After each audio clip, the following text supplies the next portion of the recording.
Are we ready for our list? And now the main event of the podcast. This is the top 10 personal all-time favorite video games for everybody, and Phone trip. basically we're going to list off our top 10s and just kind of discuss games that stick out on everyone's list. What did that say? Just for that one, hit this. So what? We got the same one on the list. We supposed to I be in on it. mean, we can. It's just whatever. I figure you would kind Everyone of do number elaborate one or personally. number two, or No, we're just gonna go down Go the down. list. Next, All right. go down. I'm gonna start off with first of all, shout out to the homie Alex for hooking us up with the table and the chairs. Word. And I'm gonna start off with his list. Alex, I'm gonna trash all your games. I'm gonna talk bad about all of them. Nah, I'm just some of them maybe. All right. As far as like his honorable mentions, he has Resident Evil Director's Cut, Silent Hill, NFL Quarterback Club '98, Tecmo Bowl, and Medal of Honor. Those are his honorable mentions. All right. As far as his list, number 10 is NFL Blitz on the PS1. Number 9, Final Fantasy VIII on the PS2. Number 8, Legend of Zelda. Oh, Final Fantasy VIII was on the PS1. PS1. Well, he's got PS2 on that. Right. All right, he's got at number 8, he's got Legend of Zelda: Link to the Past. Yes. All right. Number 7, Pac-Man, the OG Pac-Man Oh wow. arcade game. Okay. Number I see 6, Donkey Kong, the N64. Number 5, Metal Gear Solid on the PS1. You got some good ones. I can't trash them yet. Number 4, Super Mario Brothers, the very first one. Okay, yeah, that's class. You definitely can't touch that one. NES one. Number 3, the very first Halo on the Xbox. Yeah, I love Halo. I ain't gonna lie. Yeah. Number 2, GoldenEye. Definitely can't touch that. That's a good one. And number 1 is The fight starter. Legend of Zelda: Ocarina of Time. Okay. Now you would say Majora's Mask, I would have jumped in. Because I got a personal vendetta with that game. I think everybody does. Yeah, that's like the first game I actually gave away because I didn't want it. And I got it like just for Christmas. Like, dude, I can't play this free games. I'm not going to mentally invest in this because I don't want to sit there and watch this moon come crashing to me while I'm trying to do what I got to do. And then, like I said, you just got that timer on you. Like, nah, I don't want none of I that. chose to never play it. Period. Majora's Mask? Did you play Ocarina of Time? No. Really? I've not. Oh, man, you missed out. Ocarina of Time was dope. It came out between the time that I wasn't playing games. Might have been gone, might have been doing something, just never came around. In fact, I don't think I played anything since A Link to the Past. huh? Any Zelda game. Oh, yeah. There hadn't been like a whole lot. No. So. I was surprised it got Pac-Man on Yeah, this but there's list. so many different platforms. Well, I've been looking like online at all the different games that were never actually released, like the Legend of Zelda Parallel Worlds, which is like another version of Link to the Past. I don't really It count looks like it might be good. side ones because like I should count because they are video games, but like the ones like on Game Boy and DS, I never think of those. Nobody really Well, see, thinks this of was on Super Nintendo, it said. But It's probably one of those games they released it like in Japan. Yeah. Probably like Japan only, and they never really ported it over to the States. And that's what I think. That makes sense. Donkey Kong on the N64, that's like the one game on his list that sticks out because it was something about the N64. I still have one. It's in my room on the floor. It's just something about the N64. They had like a lot of hidden gems on that system. They did. They were just. I mean, A lot of stuff they just released in Japan and it never come over here. Right. Like for perfect example, Conker's Bad Fur Day. Well, that was like a late in the cycle release, but they got trouble for that. Yeah.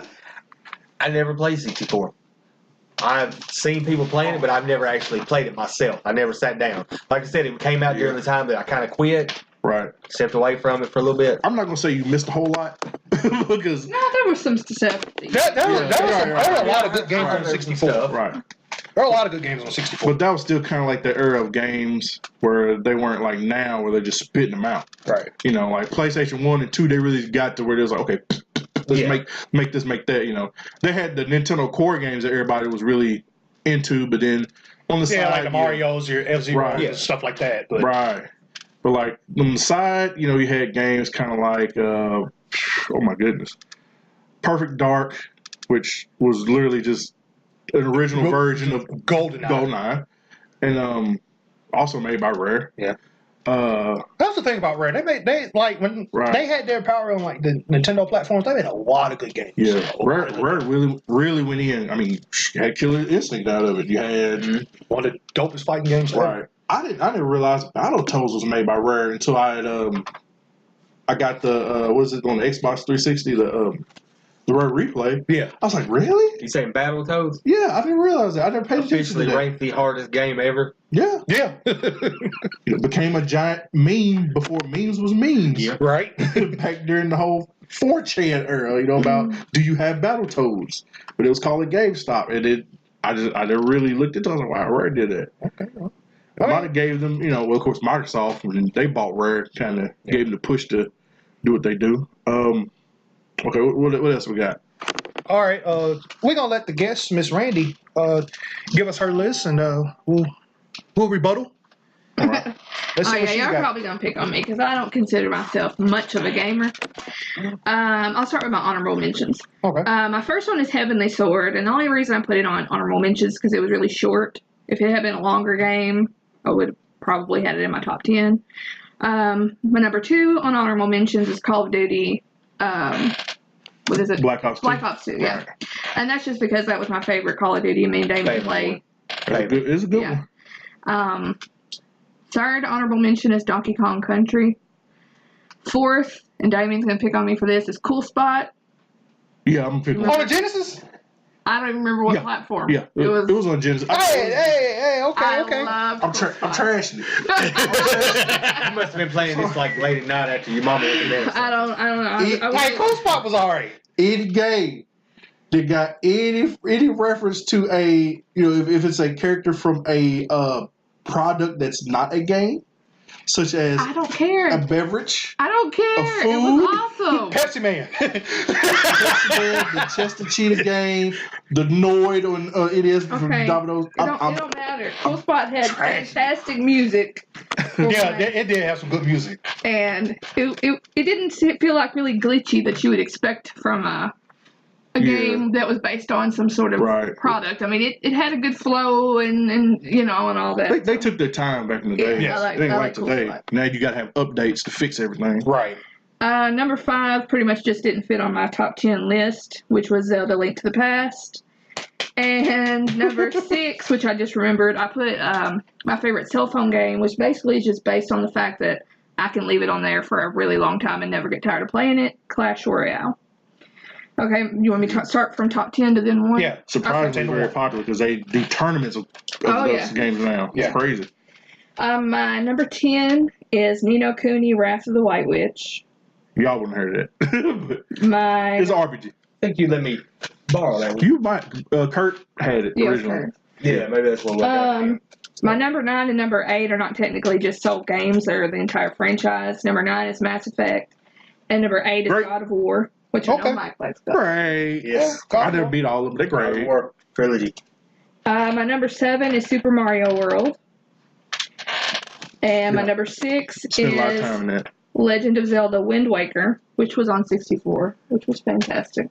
Didn't like it, but a lot of people did. I loved Wind Waker. I just didn't like the look. I'm not even going to trash the game. I just didn't like. I don't like cell shading a whole lot. I love Is it the look. Wind Waker or Wind Walker? Wind Wind Waker. Will be some kind of boat, I think. Yeah, that was the little line face boat thing. Mm-hmm. Number 5 is Final Fantasy 12. Didn't play much of it. I wanted to though. Number 4, it was on PlayStation. We had it. 2, I just 3. didn't play much of it. 3? PlayStation 3, I think. Yeah. 3? Okay, 3. yeah. Elder Scrolls Online. And that was number 4. My number 3 is Skyrim. Number 2 is Final Fantasy 9. And my number 1 was my very first video game that I ever really liked as a kid, The Legend of the Mystical Ninja. I did love that. I did love Mystical Ninja. Mike already got his head down. It was super weird. It was fantastic. It was super weird, but I loved it. It had wonderful music too, just like Cool Spot. The thing that killed me was my man with the ninja hat and like had it tied right up under his nose. I just remember little fat Asian babies. At the Oh, little them things was carnival creepy. thing. But It's been a really long time since I've played it. But when it first starts out, it's creepy because like isn't it like a ghost world or something? Yeah. Ghosts are taking over. Yeah. And it's got that like woo. I'm like really, but you know, Japanese people they love that kind I of loved it. haunted stuff in a lot of the games and stuff. Yeah. And my man be hitting folks with a I can't wait flute. to hear yours. Boop, boop, boop. I have one issue. Uh-oh. It is a personal vendetta against an entire series. Of what? Final Fantasy. What do you have? What's wrong with Final against Fantasy? There's nothing wrong with Final Fantasy. That's From the Super Nintendo, it was a regular Nintendo, Super Nintendo, it was okay. It is a personal vendetta. Nothing against the series itself, but it is a personal vendetta against Miranda's mother. That's me, by the way, Randy. Who decided on my file to save a part of the game at a specific section where every time you turned it back on to that spot, you immediately died. No. And from that point, I never wanted to play those games again. Wait. I wish they just... Which game was that? Which one? One of the... It might have been 4. It was on Super Nintendo. Down. It was one of them right there, some of that range, but she saved it. At that point, swore up and down there was no issue with it. I might have been about 10, 11 maybe. Miranda was probably 6, somewhere in that range. He was really mad. I was little then. If you were 10 or 11. We're like 7 years But apart, like, I think. it absolutely killed me. He was really mad about I gotta this. get Mike's air horns. No, I'm so mad. Oh, I'm trash. I've known a person not who quick did it enough. against your mother from that day. Wow. Over Final Fantasy. We need to have an intervention. A family This comes from Did you flip the 19 consoles? 1990. I believe it was 1990 era, 89, 90, somewhere at that Yeah, point, sounds like 2 or 93 3. and 84, somewhere in that range. She absolutely destroyed any hope I And you ever know, thought what's funny about once you is get into it. my mom doesn't play a whole lot of video games, but her favorite franchise would have to be Final Fantasy. Exactly. I'm sure. Honestly, I think she was jealous that I made it so far, and she had not made it that far. Just screw me over. To sabotage Yes. her 11-year-old cousins. Just holding Yes. control like, ooh-ah. I think she did. I think she was in the room doing that. I think she actually laughed at me. She looked at me and did it at that point. Watched you play it from like around the corner of the door. Just looking around like, Take that, Mike. No, it wasn't even like peeking from a distance. She was like, you should go that direction. You should save it right now. No, let me save it for you. I'll make sure it's saved. Don't worry. When you come back next week, you can play it again. It'll still be here. Oh, it was on our console? It was on your console. Wow. In the room. wow. Sitting on the bed, TV was in front of us. When we lived beside you? Yeah, 2 houses down.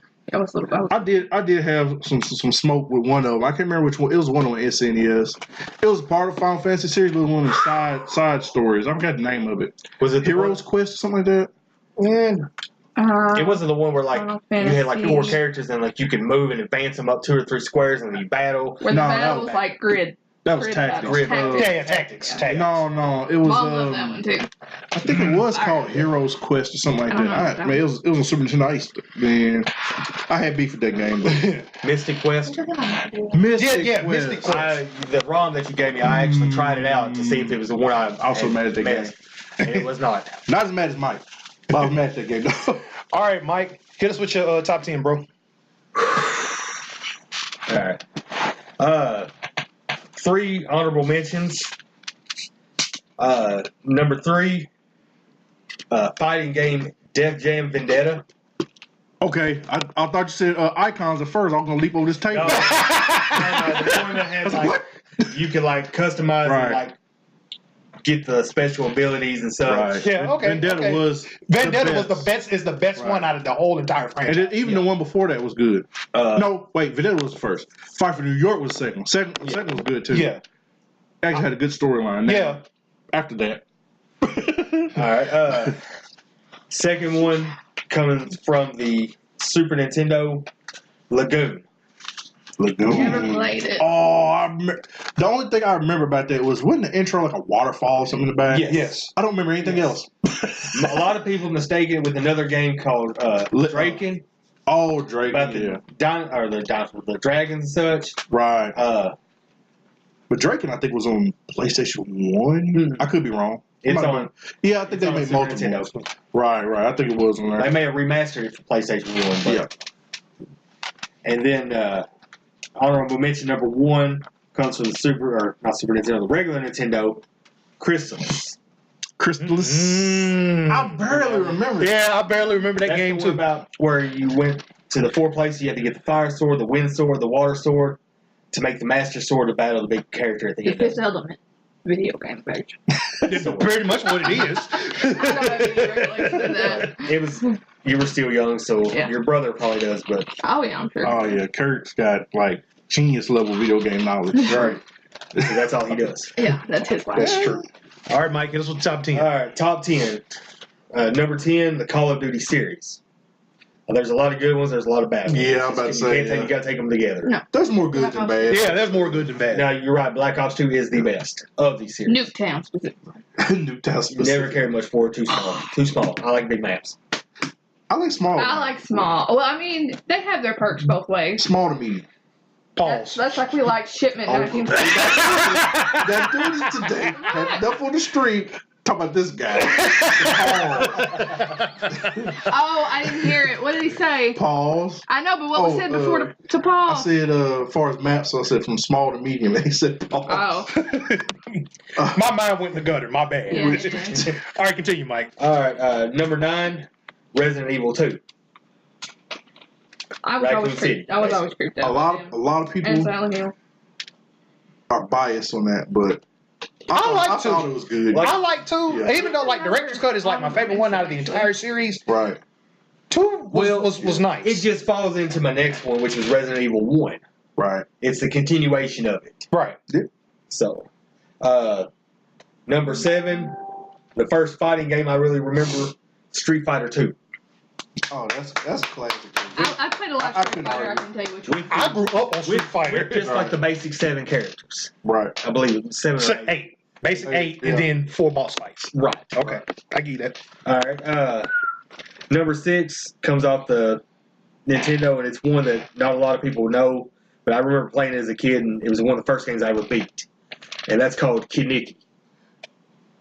I distinctly remember that game. That sounds familiar.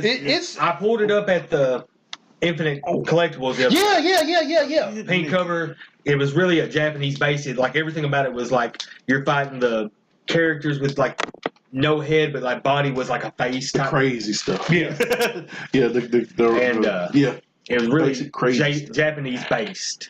Okay. It sounds familiar, but I can't get it in my head. Number 5, we go all the way back to Atari. Okay. Pitfall. The OG Pitfall. That started it for me. Okay, I'll give you that one. I'll give you that one. What I do remember playing.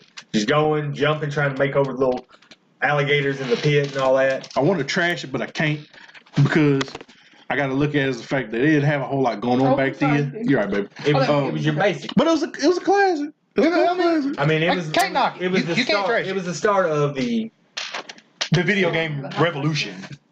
Right. Yeah. As far as like for you, that's what started. That's what started for me. Okay. It's his. I ain't mad at it. There you go. Number 4, the Arkham trilogy. Arkham's are good. I like that. Asylum, City, Origins. Great. I actually. I'm rolling. I'm rolling. Just the way they all flowed and made it work together. And the fact that it was the first time you could play as Batman in an open world setting. Yeah. All right. Okay. Number 3, God of War trilogy. Okay. Right. Just because, I mean, who doesn't want to be a psychopathic with God killer with blades in your arms? Daddy issues. with daddy issues, family issues, really. Yeah, right. Yeah. He practically murdered his entire family by the end of it. And their ashes are on his body. Yes. For all eternity. Yeah. But he did it for his family's sake at the same time. Yeah, you got to give him. Yeah. And then, I don't know what to call it. You get to the final fight about Zeus, and you just go into straight through the eyes of him, bloody, gaseous, tapping until you think it's going to stop, and you just realize that after 2 hours of tapping the button, your fingers are getting tired. If you just let go, the game will end. I never beat the boss, remember? Yeah. You can do it for 3 minutes, or you can do it for 3 hours. Man, I never beat him. I didn't get that. I only played. Eventually, I never got that far. Eventually, all you see is just like you're looking through Kratos' eyes, punching Zeus in the face, and it's just blood red. It just eventually splatters blood until it's. I mean, like I've seen like the walkthrough just of. I think that's what the first game. No, the first one you battle to kill Ares. Okay. The second one you battle the Titans. Where you get big. You become Power Rangers. That's the first one. Yeah. That's the first one where you take Pandora's box off the back of the Titan in the desert, and it allows you to grow to the size, and you find them. Rita throws down her staff and says, "Let my monster grow." Essentially, yes. Which one was the one that you fought Medusa? Well, that was the first one too, I think. Yeah. You fight her in all of them, but like they only. She made her debut in the first one. They only list her as. They don't list her as Medusa. They list her as Gorgon Queen. Yeah. And it's basically Medusa. Yeah. Because you get the head and it can like. And it can freeze them. That's number 2 is the one that you do that. You get her head in number 2. I don't know even that I actually played 3 because I know at the Because end she's of one of defined the as games, being the. I beat queen. the first one, and maybe it was the second one I couldn't beat the boss. Maybe I never even started the third one. I don't think we got 3. Cause I never got to 3. I never played 3. I just played the first 2. One is going all the way through the cities. Right. To get there. 2 is you start off on a boat fighting the 3-headed Hydra creature. Yeah, I did that one. That was dope. I like that part. I don't think I It's like storming and everything. Yeah. Basically, 1 is you're going to avenge your family for Ares. Right. Yep. Killing your wife. Causing you to kill your family. Yeah. 2 is you're going after all the gods, but the Titans, who are your allies in the beginning, turn on you. And 3 is just screw all the gods, kill them all. That's you what can get them. I think the Titans too, and everybody. Yeah, he kills. Yeah, that's when he like goes on like a revenge. He's like, you know what? Like a revenge. The whole thing is all about. Y'all get smoked. 3 is boom, kill everybody, Right, and kill myself at the end. I think that's what he does. Spoiler alert! Right. Not really, because you know he comes back. Yeah. You know With the new one, which the new game is not bad either. Right. I've only seen pieces of it. Where he's got a kid and When did it come out? It's on That's PlayStation long 4. Yeah, it's on PS4. Okay. And I didn't even know about that. It's Norse mythology. The first one was Greek mythology. Right. This is Norse mythology. Right. He fights Thor. Yep. Basically. Fights all them. All them gods. Number 2 was the best of the Resident Evil series, Resident Evil 4. That was my best one. I hear both ways on that. I mean, not in my opinion. I thought it was cool. Yeah. I never did. I played a little bit by seeing. I watched Kenny like play through the whole thing, like back on GameCube when it was on there. Yeah, I watched my cousin play through the whole thing. It back to like the reference where you said about Resident Evil 2. Because, a lot of people were like, a lot of people praised it for being, just like 1. Ain't everybody like 1. But then a lot of people were like, because Leon was a little punk. But this redid that because he came in, and now he's like FBI or CIA or something like that. FBI. He's got to go in and save the president's daughter by himself. But all, the people with him just kind of like, dang, they tried to ban them. No, I don't think they tried to, but I think they got pushed off a cliff or something by the wackos. And yeah, and that was just to run through that whole crazy town by himself. Well, they took it out of the zombie era and put it into Parasite. That's nothing where a lot of people got iffy about it. Like, not zombies no more. But I thought it made it a little more challenging, personally. Oh. But, What's going on? What are you doing? I added 2 in my honorable mentions while we were sitting here. They're trying to balance on your eyebrows or something. And number 1, Link to the Past. Link to the Was Past. that honorable mention or no? That's number 1. Oh, that's number 1. Link to the I Past. kind of figured that'd be your 1, 2, or 3. It is my number 1. How do you have Was a Link to good the game. Past as your number 1 and then never play another Legend of Zelda game? Because He said he just why got out mess of with game. perfection? Got out of game. That was perfection in my opinion on the versions. Ocarina of Nothing Time? else really could compete with it. Which Legend of Zelda was it where you're like a kid part of the time and then you're... Ocarina of Time. Yeah. You saw Yeah, I played part of that, but it was like after a little while I couldn't get past the part, so I couldn't get going. Once I played it, there was nothing else. I mean, it was a complete story from beginning to end. I'm not 100% if I beat Ocarina of Time. I know I didn't beat Link to the Past, but I did like Link to the Past. Yeah. One of the first like freeform games, you can just go out there and just get it Travel done. the countryside, do what you want to do. You got to do it in order. The map was super huge. Yeah, that map was huge. Good. Okay, The fact you never had to do it in order. That was the thing about me. Throwing my hands up. Extra honorable mentions where you go on. I thought of BioShock, which I couldn't beat because it BioShock. scared the crap out of me, but it was I awesome. loved it. I bought the second one and Kenny took it from me, won't give it back. I'm still trying to beat it, and I can get it from him. For those of you that do not know, that is Damo's older brother. Right. Yeah, he likes to steal things. He's the guy that got me into gaming, but we'll talk about that another time. Right. And then my other one that I added was Red Dead Redemption. Red Dead Redemption was great.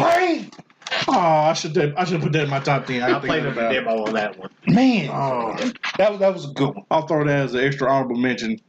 Just saying that now. All right. For me, because, I forgot. Oh, I don't want to talk about it right now. So Again, please don't fall. because I play that game. On Mama's table. That's You one break of it, the you bad. I feel like this. That's one of the games at the end.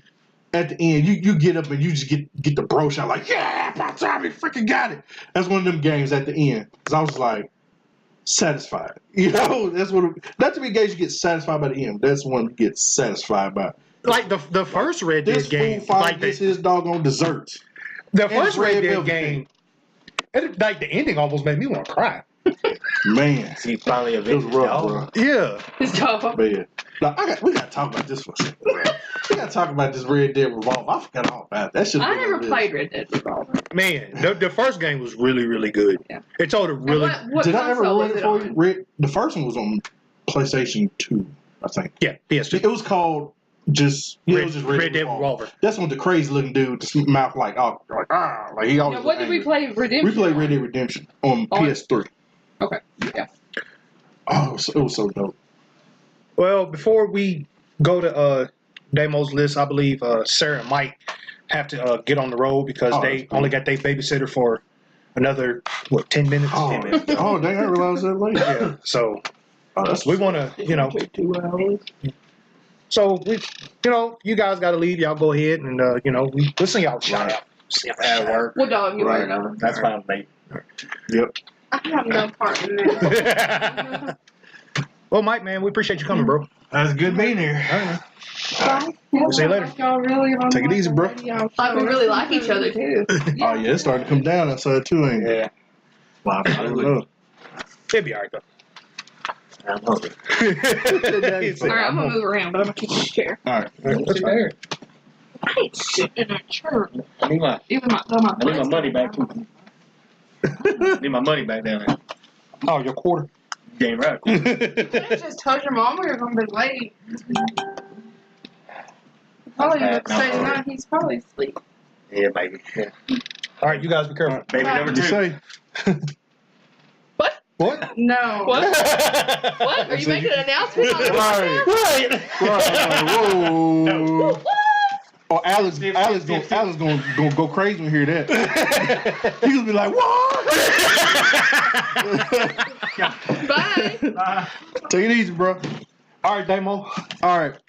This is the list I've been wanting to hear all night. Well, mine, I'm not gonna say it's a little abstract. It's a little different than most. We'll get right to it. So, honorable mentions: GTA San Andreas. Okay. Cause man, I got stories on that game, man. I just love playing it.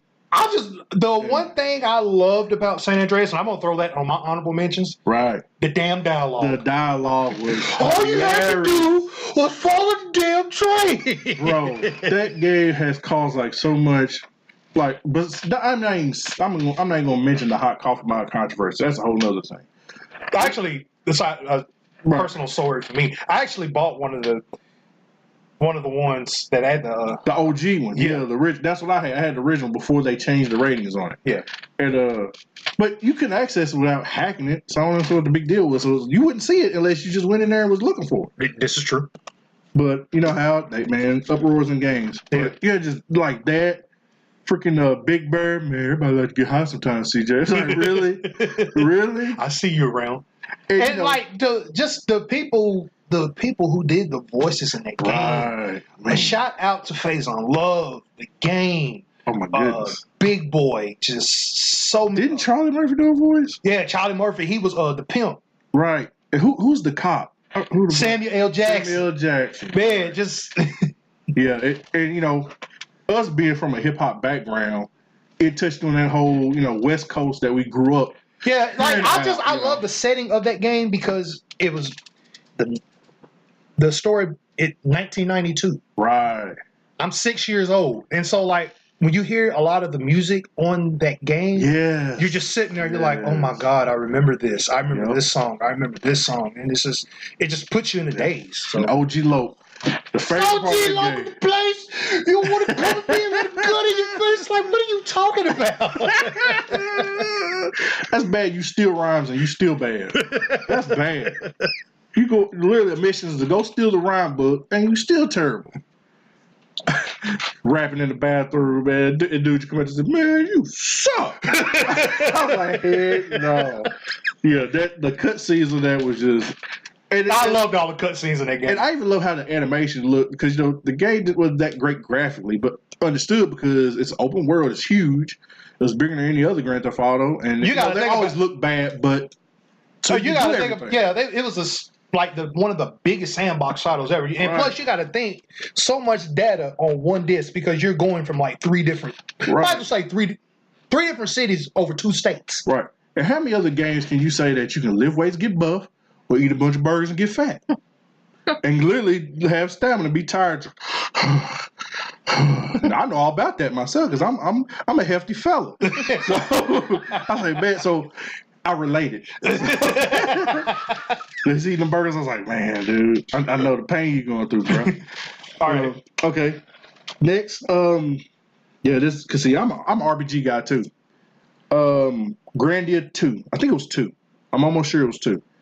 But not really a whole lot to say. I mean, it was just I'm not gonna say it was a basic like RPG game, but it's one of like first RPGs I had really beaten.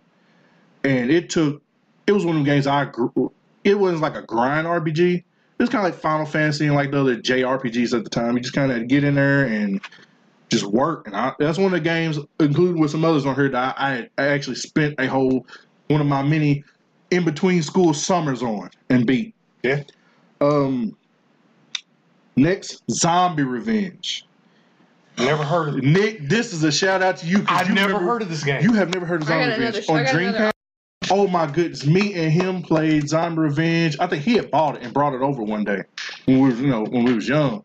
I was like, bruh, you could either play as I think it was like What system was it on? It was on Dreamcast. Okay. It was a white guy? It was a white guy or a black guy one. But then they had this Asian dude, and he had like tattoos, I think, on his chest. And it was a arcade zombie game. You know, you could fight. You could, It was almost like a beat 'em up. it was a beat 'em up. But it was a but beat 'em you up. get guns. Yeah, it was. Oh man, it was so nice. It was so nice. It was like me and him So played nice. it and just loved it, man. It was kind of like you remember like the beat 'em ups, like when they start doing like the sort of top down platform, kind of like a what's the name of that game? Fighting Force, kind of like that, but with zombies.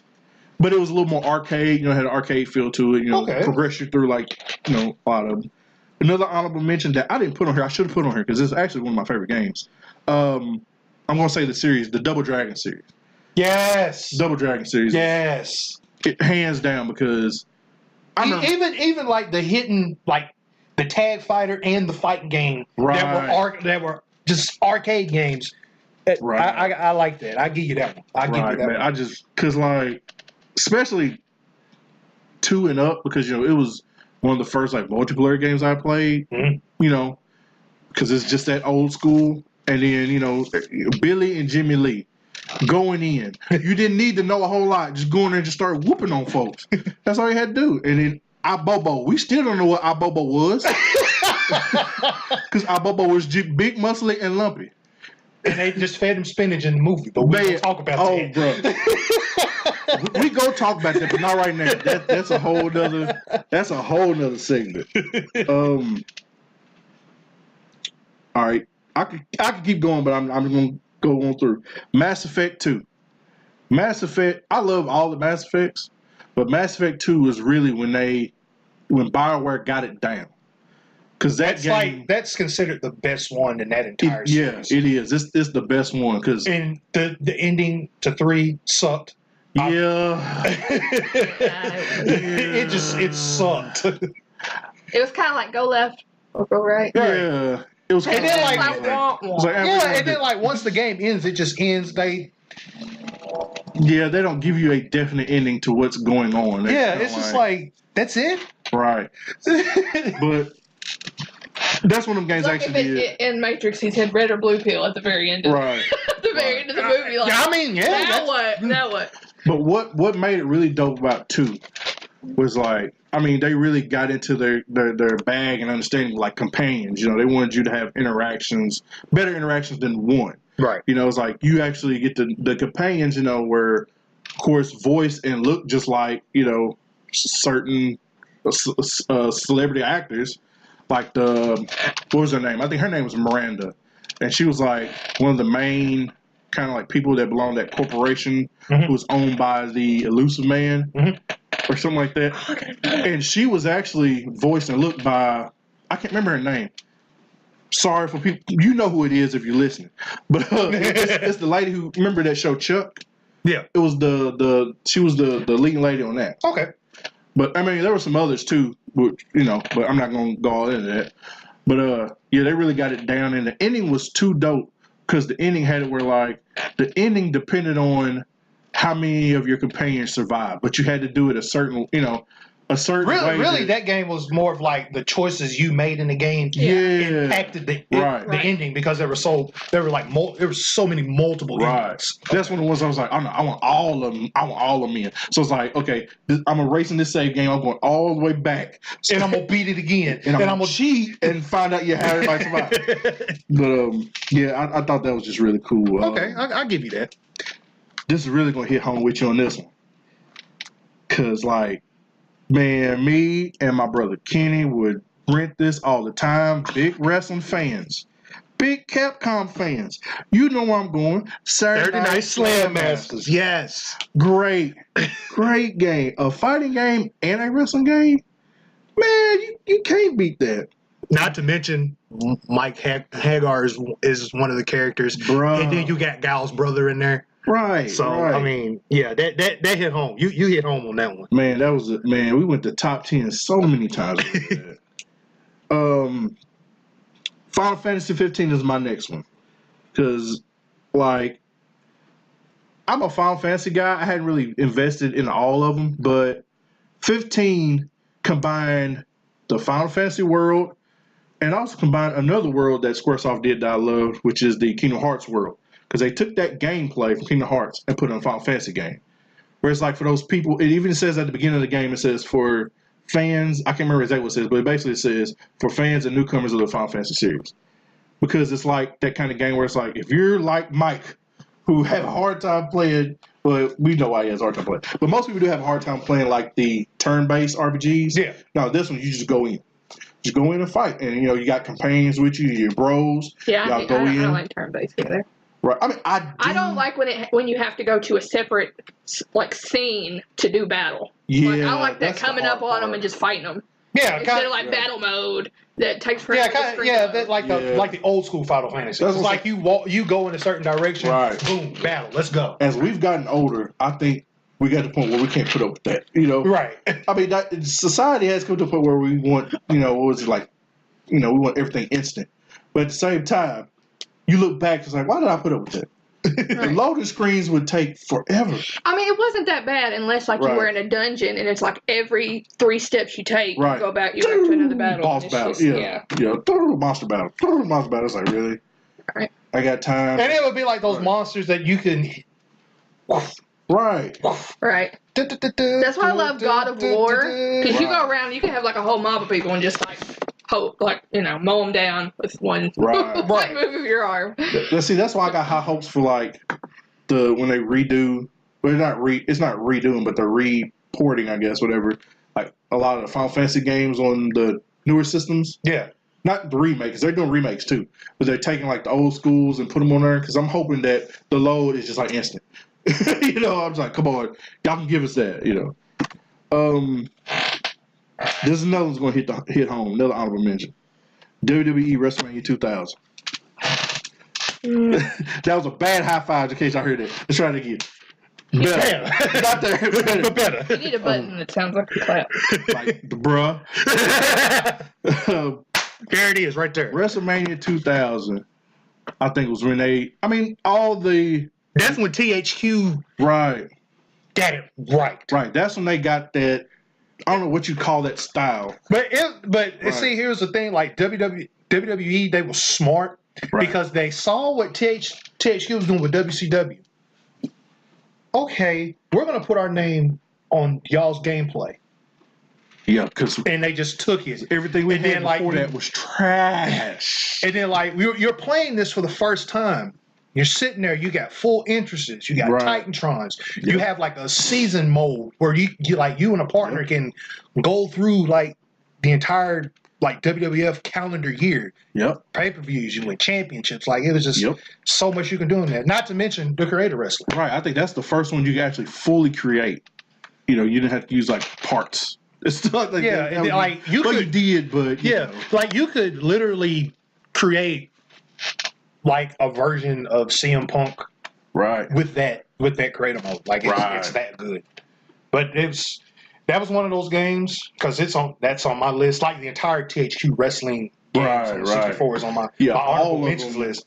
But like that was the first one for me that I was like, okay, I'm going to play this, and then we're not even going to talk about No Mercy because that is next to Virtual Pro 64. Those are probably the two best wrestling games ever made on 64. Those, hands down. Yeah, they really, man, it's like they really went in there. And then we ain't gonna, but anywho, all right, Damo, hit us with the top 10. Well, I got two more. Okay, I'm surprised I even had these. Like I said, Double Dragon kind of snuck in there. I should have put that in there before. Anyway, I'm just gonna mention this one real. It's not gonna take but a minute. Y'all never heard of this because this is very underground. Shout out to my cousin Tyrone because I was able to play this and many other games. A lot of folks had never heard of. It was a fighting game called Evil Zone. But basically, Evil Zone was a fighting game, but it tried to mimic anime. Like all the different character archetypes they had in anime, like you had a magic user kind of guy, like the mystical kid. You had the Power Ranger kind of guy. You had the like sorcerer, I guess it was. You had the girl with the ghost kind of side thing. But, you know, it was that archetype of, you know, different anime characters. They involved in one fighting game. They gave it a story, and each story was kind of like anime episodes. And, I mean, that's the basic point to it, but it was really cool. And an old school NES classic, Guerrilla War. Guerrilla War, I can't even remember much about because it was so old back on the NES, but I loved it because it was basically kind of like the same, what do you call it? Kind of like take Metal Slug and just make it a bird's eye view kind of shooter. Okay. That's basically what it was. All right. Now to the top 10. All right. Number 10. Like I said, my list is very far and few out from everybody else's.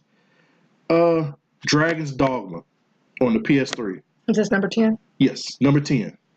Because Dragon's Dogma, the thing about it, a lot of people don't like it, but the reason I like it because it actually got, like Capcom has done some like kind of games like like they did the old school D&D beat 'em up. Right. It's basically a beat 'em up and a kind of new RPG put together because it had elements of, like say, you know, dungeon exploring. You actually have to use lanterns and oil. If you drop in water, the oil goes out. You can't see in there.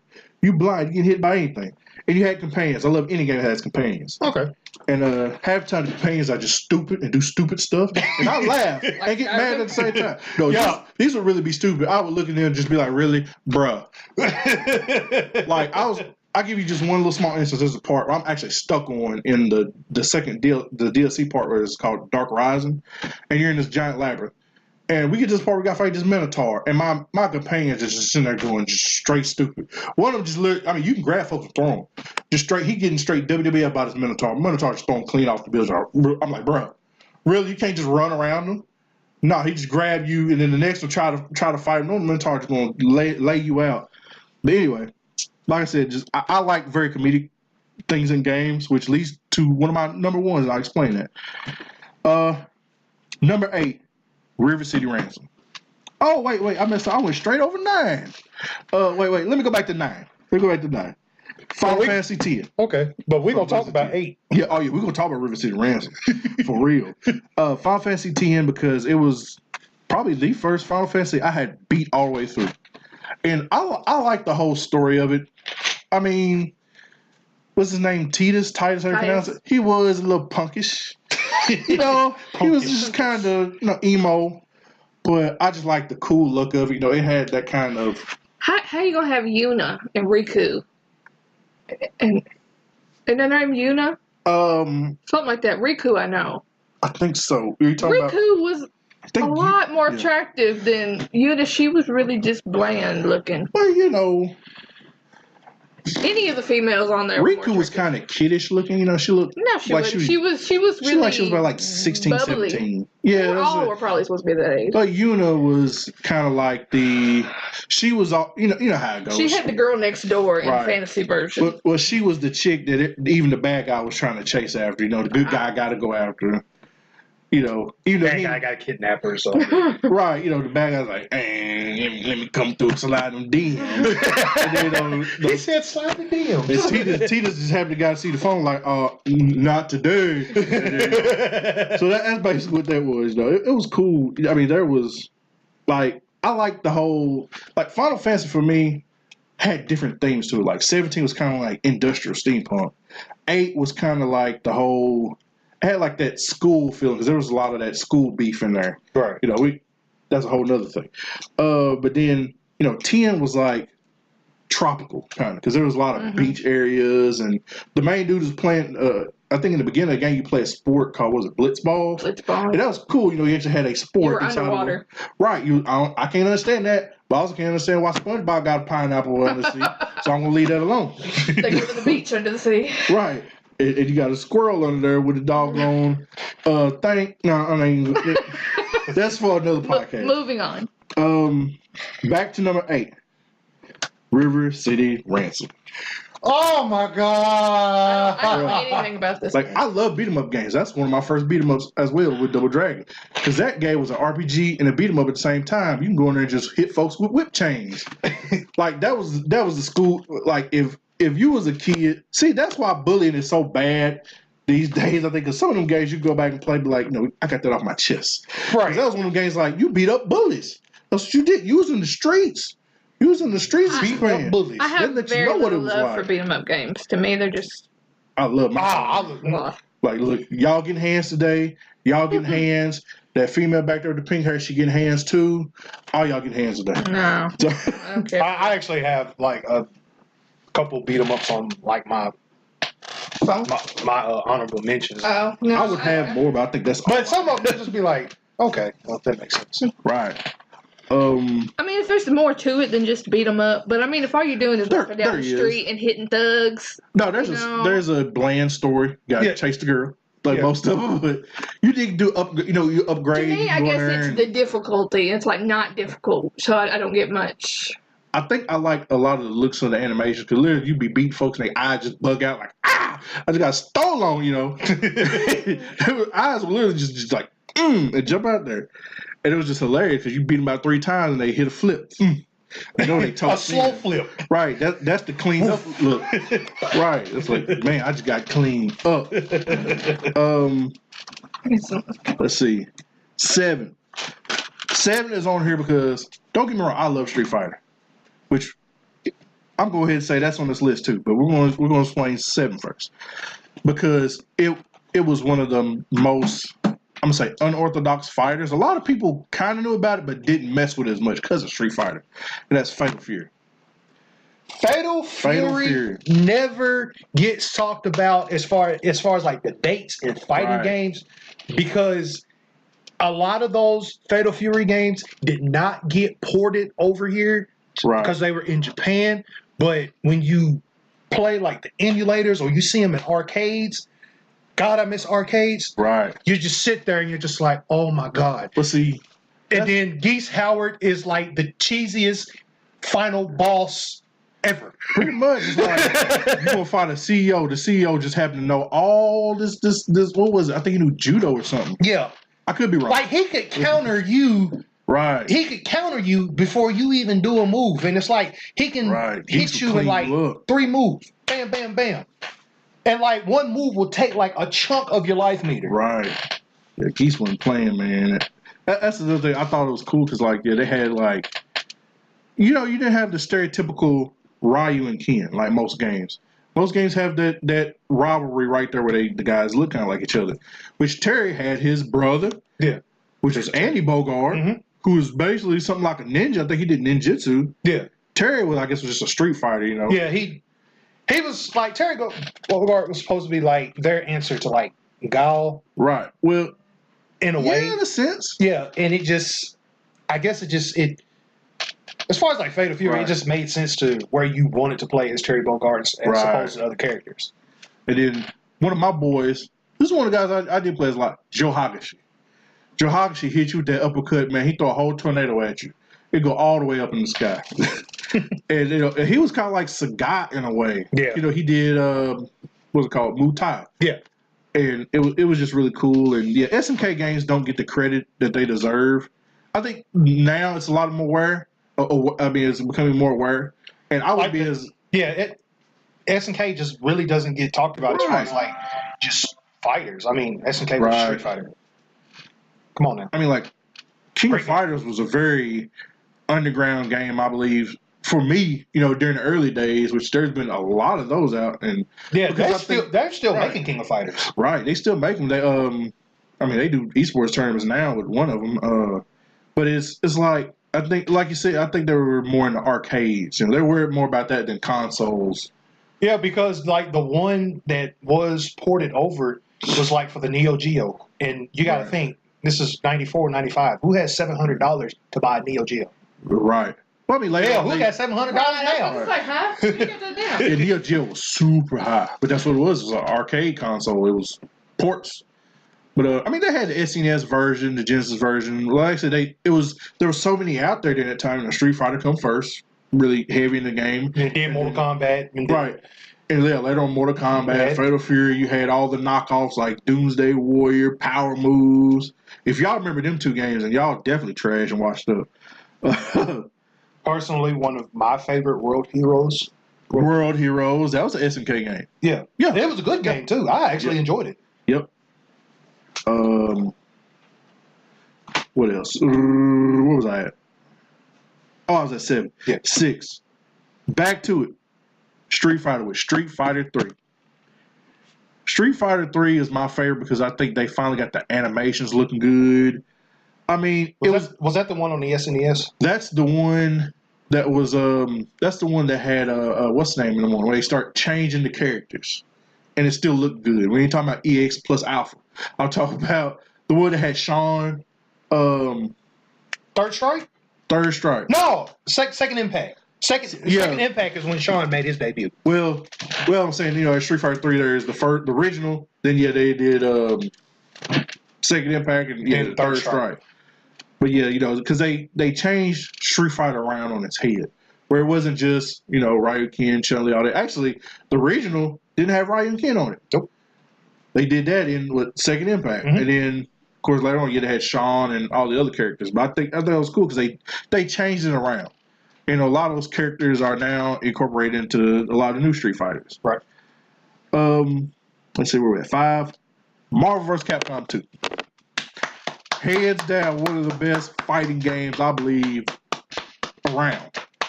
Love the Dreamcast port. Right. That's probably one of my favorite Dreamcast games of all time. Yes. I freaking love that game. Because I even love the original, Marvel fighting game that they did. And then I love Capcom. They just mixed it all together, and then they did it the first one. And the second one, they added more characters. Yeah, that's even better. Which the third one, they made it 3D, and I wasn't feeling that.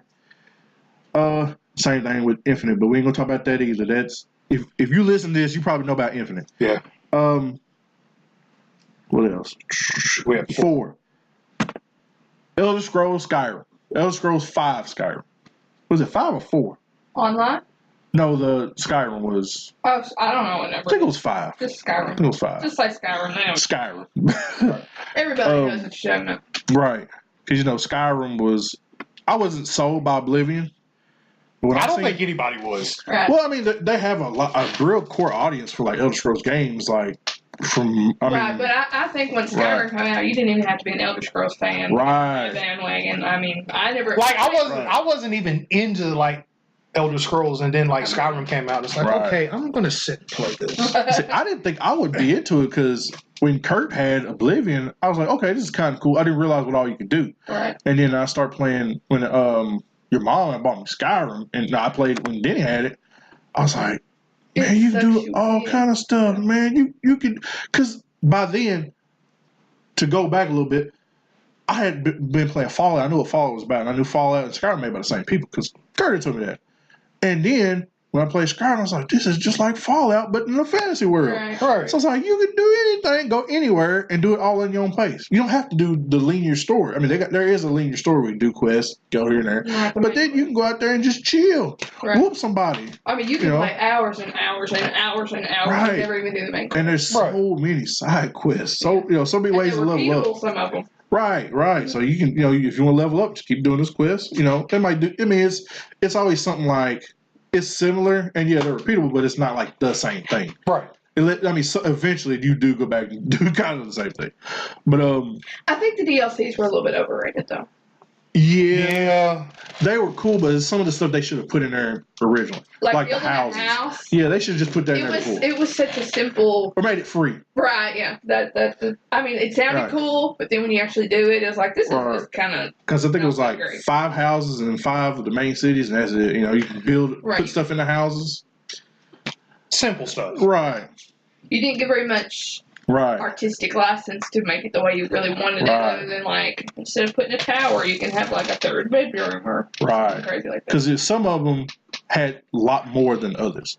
Like Dawn Guard was cool, and there was a lot of stuff in there, but it didn't have as much as the later one where you went to I forgot the name of it, where you went to like back to the place where the Dark Elves are from, and it's literally a whole island. And you ride dragons, and that's trash. They got you riding dragons on there, but we can talk about that. Move it on. 4, 3, Shenmue. I'm gonna say Shenmue 1 and 2 on that because 1.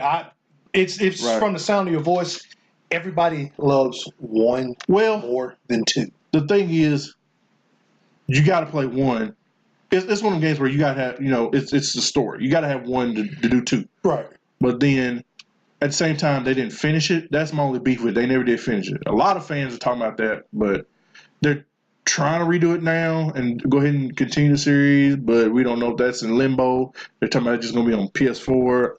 Anyway, if Sega ain't doing it, I don't think I want a part of it. Right. But I'm with you on that. It was a freeform game, and what was neat about it, I thought was different, was you could just you could do stuff.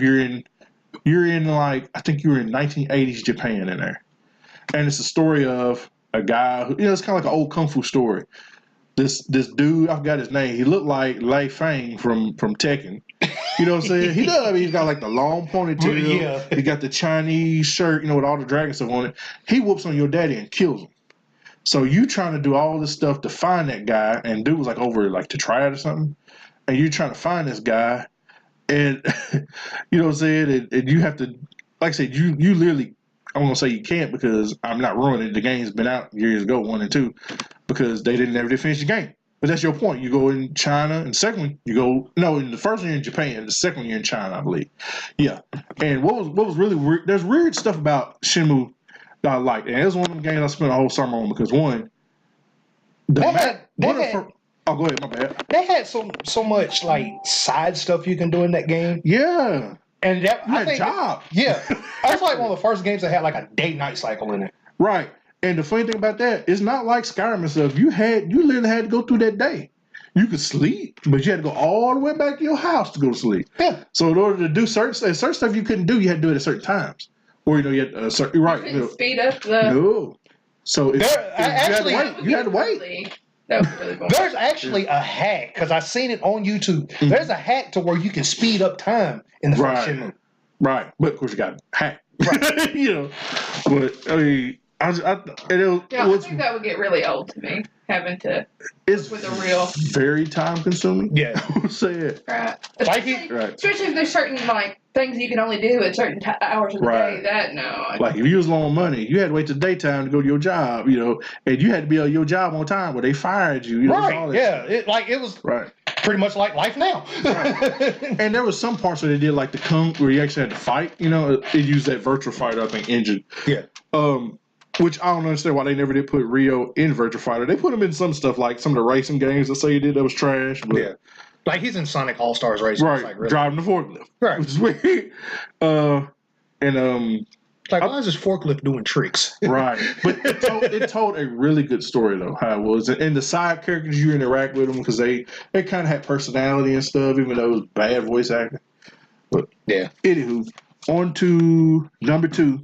Which my wife reminded me to put on there, which I forgot it should have been on there, because it is one of my favorite series, and I'm upset that Monolith Games went under, but it still might come back, because Microsoft was kind of hinting at Fable coming back, which is Fable, and I'm gonna say the series because they're all different, but they complement each other. It tells the story of this country called Albion, and in the first one, you're just kind of like a hero rising up, But that's not even the coolest thing about it. The coolest thing about the game, it was like one of the first games to have, one of the first games, I'm not going to say, aside from regular RPGs, that has the good, bad, neutral system, where you just play it. It's not like, certain things you do, like you can cause havoc. You can go in there and kick chickens. You could, you can whoop them on people. You know what I'm saying? Just like kind of Grand Theft Auto. You just start whooping up on people. And I never played Fable, but oh man, damn it, cool. That sounds interesting. It's a cool game, like I said, because it's not like a regular RPG. It's like there's consequences to it, right? Right. There's consequences. Like if you did it in Grand Theft Auto, you're gonna get arrested probably. Right.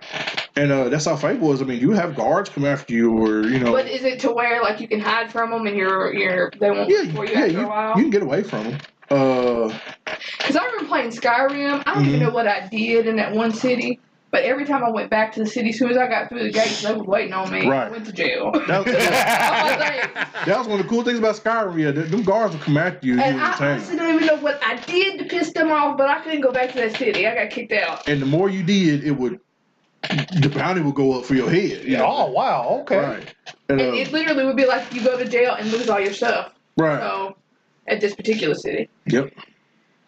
And, interesting. Like the other Fables, kind of did the same thing. Like I said, one, you were going from basically trying to learn to be a hero. You're going from you're a kid to growing up to an adult. You did it in that's the one I played, right? Parts. No, you played 3, I think. But yeah, you started as a kid, though. I know that. Yeah, you started as a kid. You started a kid on all of them, I think. Oh, okay. No, the last one you don't. 3 you don't. But I'll get to that. But you start as a kid and you kind of like, you go to the Hero Academy, you're trying to be a hero, you got to fight the bad guy, that basic thing. Like I said, there's a good or bad system to it. And in that one, it's more like, the theme of it's more straight up kind of like fantasy, knights, that kind of stuff. Okay. The second one progresses and changes a little bit to kind of like fantasy / Revolutionary War, kind of like. Okay. It's kind of like, not exactly, kind of like French Revolution, kind of like, there's swords, there's guns in this one. Okay. First one just had bows, but that one you're kind of doing the same thing. You start as a kid. This time you can choose a guy or a girl, and you, like I said, you basically become like, it's a story of revenge on that one, because that one I think your friend gets shot and killed by this dude. He's an old creepy looking guy. He's average looking creep, long, skinny. Not to offend any long, tall, skinny people, but yeah, the dude's creep. We should go right. We should go past one. And the last one was really dope about it. You actually became the king or queen. You were a prince. You were royal, and then your brother was like the guy who was like the villain. He was kind of like tyrannical ruler. Right. And you had to snuff him. You ain't got to explain the whole game, baby. Well, I'm trying to put it in a nutshell. But then in each of them, there's the good and neutral system, and as you change, like if you're good or bad, your looks change. Like you're grim, like in the first one, you're grim, you're growing horns. So it's crazy. You're looking all dark and all that. But that's the cool thing about it. There's DLCs, yada yada. First one, because I gotta talk about this one the most. Oh, Lord. Yeah, Fallout 3. That's number one? Fallout 3 is number one. Okay. The thing was, when I first played Fallout 3, I was going to say Pac-Man. Pac-Man kind of, he was, I told him about it, I was like, man, dude, I'm excited for Fallout 3. I'm like, what? No, this is several years ago when he first started there with us. We ain't going to say where. Somebody done said it early. But anyway. Mike. Bastard. Maybe we can edit that a little bit out. That's cool. It's only one word, so it's good. But yeah, like he was telling us, like, man, I'm excited. I was like, what are you talking about, man? It's like Fallout 3, man. I was like, what? Man, Pac-Man was on to something. And then when I bought it and I first started playing, I was like, man, I'm not really into it. But I mean, even at the time I was single, I didn't have a disposable income like that. I was like, man, I played $60 this game. I'm gonna play it. And I did. I got super invested in it because it had so many elements to that game. That's Grand Theft Auto. That's like the sandbox platform because you can go anywhere. Mm-hmm. You had the FPS because you can have either third person view or you can change to first person. Okay. You had RPG elements. You had various crazy looking weapons. Good story. Real good story. Real good music because it had that. The thing behind Fallout has that 1950s? Century, yeah. Yeah, like there's folks with like the big hair that's like got the curls in the back. Yeah, the beehive. You had dudes looking like, it had that thing. You had greasers with the rolled up cigarettes in the pack. It has that thing to it. But then it's also based with that sense of retrofuturism because it's like. It's back in the days. That's when everybody was like obsessed about like the atomic bomb and all that stuff. Right.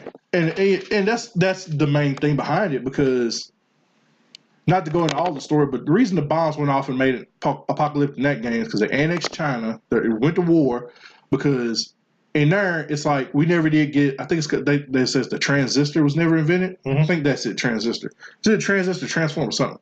But instead of using electrical power, they used nuclear power. Right. But doing that, they had a lot of nukes around. Right. So when stuff got to popping off, they dropped nuke bombs. Right. And resources were already slim, and so that's what made it the apocalypse. But I like their spin on the apocalypse because usually it's always kind of the same. Right. It's always that Mad Max kind of stuff, which I like Mad Max, but it was different because they kept that same thing of the 1950s, and then it had its retrofuturism, which was like I said, the old school like ray guns, that kind of stuff, where everything looked kind of like that. The robots. Like what they thought the future was going to be like in the 50s. Right. Like Lost in Space looking robots, but it's all gritty and that kind of stuff. But like I said, they also had advanced weaponry like we don't even have today, like plasma weapons, laser weapons, all that stuff. They have a lot of elements that work together really well. Right. You would expect. You would never really think about like guys who are the I don't even know if they had ghouls. Is that what they call them? The ghouls, yeah. Where they had radioactive, and they looked like skeletons. They were still stable. They were looking. They just sounded gritty. Right. But they weren't cheesy. Right. And they were semi-believable. Right. I don't know. And that's another cool thing about it. It's like everything in there, they have a large content of lore behind to explain it. Yeah. Okay. Like even like it did the same thing that BioShock does. If you ever played BioShock has a lot of stuff that tells the story of what happened through audio tapes. Yeah, you find audio tapes everywhere. Right, and through dialogue. You had to read. You had to put investment. That's what Fallout did. Like a lot of stuff you have to read terminals. I don't think you have to. But no, if you you're don't a have person to. who's really story driven. Right. Yeah, that's one. Yeah. Right. You don't have to know those things to get through the game. Right. Because there's even some places where like some quests, you could, to know what's going on, even at the end, you read the terminals, and as you're going through and reading the terminals, it's telling the story, and then you might encounter something like, oh, so that's what happened to that guy, that kind of thing. Okay. Or there's, like I said, there's audio tapes where you listen to them, and, they're giving off that vibe, like telling these kind of creepy stories while you're progressing through. I mean, you don't have to sit there and listen to it. You can listen to it and go through the game, Mm-hmm. You're like, oh man, what they talking about in this, And they have a crap load of Easter eggs and references to just different stuff. Everything. I mean, there's references to Indiana Jones, which is really? Yeah. Because there's a part where a guy is literally dead, a skeleton, and inside of a refrigerator, which is a reference to one of Indiana Jones. Okay. Right. Did you have Indiana Jones? Because we want to borrow it. We want to get it on DVD or Blu-ray. I'd like to get that on Blu-ray, actually. We've been trying to search for it. We was going to buy it at FIE. But it was like... I don't have it. They did have it. It was really expensive. Yeah, I don't... Blu-ray. I was just in FYE today, and I seen it. Right. And I just kind of looked at it like, man, I was like, I've already bought this and this. It's like if I buy this movie, I'm really kind of over my budget for hunting, for toy hunting today. So it's like, I think I'm going to leave that here. Yeah, we look for those there. Yeah, we're going to get it one of these days. I don't really care if we get the recent one with Shia LaBeouf. I don't really care about that one. Don't nobody care about that one. If I get it, I want the ones with Air Force One Airson in it. Right.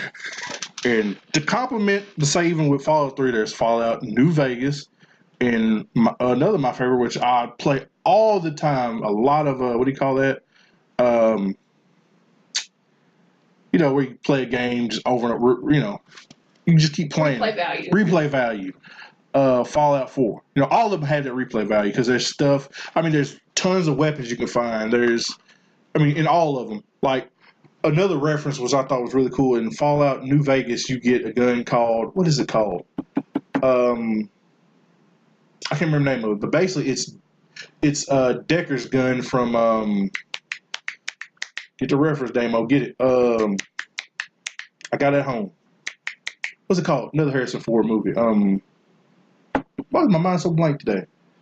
Blade Runner. Okay. It's Decker's gun from Blade Runner. Like I said, some of them are just named funny stuff, and there's crap. There's references to like I said, books, movies.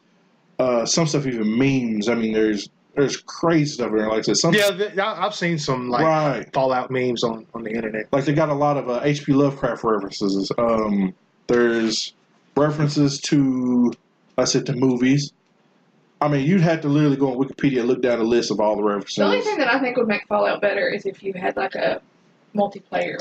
Ha! That's why Fallout 76 is coming. Fallout 76 is multiplayer. That would be awesome. It's online. See, when I get that, me and Big Jerry got plans. There's gonna be some funny streams. He said, "Man, you getting 76?" I said, "Man." When's it coming out? November. Of course, I don't think I'm having no money by that. No, February, March. Yeah. So I plan to get it. That's on my list. Okay, so you're done. I added 3 more, and we ain't really got to go into much detail unless y'all just want to dog me about 2 of them. Number 9, honorable mention, Zombies Ate My Neighbors. Game is so cheesy. It was a good game. Yeah. It was a nice little fun game, but man, it was cheesy. It was one of those fun games. You can't be mad at that. No, I can't be mad at that. Number 10, Assassin's Creed. Number 4, Black Flag. Assassin's Creed is good. Yeah. And number 11, this one y'all are probably gonna pick on me, but it was a childhood favorite. Anytime we went to the video store to pick out a game, we would alternate between me and my brother, and he would change it up, and every week I'd get Mario Paint. And I still love it. That's one of them games. Like I was talking to Dean about that yesterday. It's like there's certain games that we probably have to bring up on the podcast, talk about. That's like those games that were games, but they weren't games. Like Duck Hunter. It might fit on that category. I was talking about Mario's Missing. Yeah, like the educational games. It's like, why do you need Mario in an educational game setting? Don't try to teach me nothing with these plumbers. Right. It's about pipes and right, tools. Give me some of that, but don't tell me about the doggone Leaning Tower pizza with Luigi. I don't need that. Why you look for Mario? what's going on? Right. I want to see mushrooms. I don't want to see real places. Mario. I'm trying to see Bowser. All I care about is Koopas right now. I'm trying to learn about the exactly Civil War or something like that. You know what I'm saying? I'll put that in the books. Right. Keep that in the books. Reading. Right. Pretty much. Right. Unless we had to. Unless we had to. Man, okay. I'll try not to cover that up anymore while you're doing yours. My list. Oh, that's right. We didn't get you. Hold on, I gotta go pee. I'll be in the middle of that break. Better knock over the laptop. Please don't. Well, I got insurance on it, so it's all good. Bet you always gotta have that. Hold on, where the bath? You know what a bathroom is. Go upstairs. Oh yeah, last time with that bathroom, we can talk about that. Right. Soft spot in the floor there. Yeah, there's a lot of soft spots in the floor. Like, we've been constantly working on this house, trying to get it fixed. We have gone almost 2.5 hours. I have had the night of my life just sitting here talking about video games and just different things. And, boy, when we get to my list, y'all probably going to trash my list. Because I got some gems.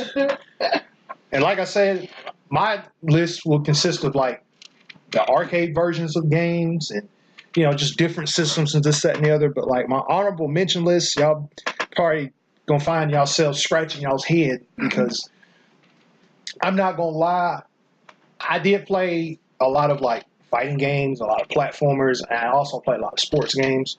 But ironically, there are no sports. I want to say there's one sports game on my list, and it's just. That's what I said, Damien. I was like, these lists is gonna be like basketball 88, basketball 89, basketball 94, basketball 2002. Yeah. But like I say, I was a different kind of gamer growing up. So, but I think for me, like, cause I grew up in Florida. Damo's probably told you that. So like, I spent a lot of time in arcades. So I played like a lot of arcade games growing up. I didn't really get. Arcades weren't that big around here. No. I didn't have one big one. That's it. Yeah. Pocket change in the Paducah Mall. Rest in peace to pocket change. Yes. Every time it's like I go in the mall, it's like I look to work. Pocket change is a terrible name. Small Fortune should be the name. The name of it's like every game. time I walk past like the China Max, I just constantly think like pocket change. Like, it's like it almost brings a tear to your eye when you see China Max, and that used to be pocket change. So, but yeah, I have like 11 honorable mentions. That's what's up. So, I had 10 at the end. Oh no, I have 11. I'm sure I had more than that. Yeah, I have like 11. Parasite's Eve on the PS1. Ooh, I thought my list was out the box. Yeah, that was like one of them games for me. Just getting a PlayStation and like getting that game, like it just stood out because it was different. What's really cool about that, Parasite Eve actually has a lot of history to it. I didn't know until I did some digging, but it's actually to go steps further back. It's a movie, which they have the whole movie on YouTube. I don't mean to drop Damo whoever put it up there, but it's on there. The movie the movie is based on the book. So it's actually all based on the book. Oh, see, I just never knew that. I think there's an anime too, but it probably is. Ocarina of Time, good one. Good one. Yeah, Killer Instinct, the arcade version. Ooh, the one of two. I'm gonna say no, actually one of three real big Mortal Kombat competitors. Yeah, like Nintendo, they was really digging with that one, and I felt like they should have continued the series because man, they struck gold with that very first one. They should have. And then the second one was an improvement on the first one. They added like maybe a couple of more fighters, but it was just the first Killer Instinct game. The music, the characters. Oh, the music was real dope. I love that intro thing. That yeah, I like that. That's like cool. And at that time, it's like when you bought an SNES, they gave you the soundtrack to the game. Right. That was like one of the first games that had like a different colored cartridge. Like it was a black cartridge, and it was just great game. Star Fox 64. I should have put the that's a classic. The SNES version on there, but I chose the 64 version as far as like the honorable mentions because it looked better. It looked better, and it had two different endings. Right. Oh, I forgot about that. And you can go like different paths. Like if you beat like the first level, like if you completed it in a hey, let's get rid of it. Hey.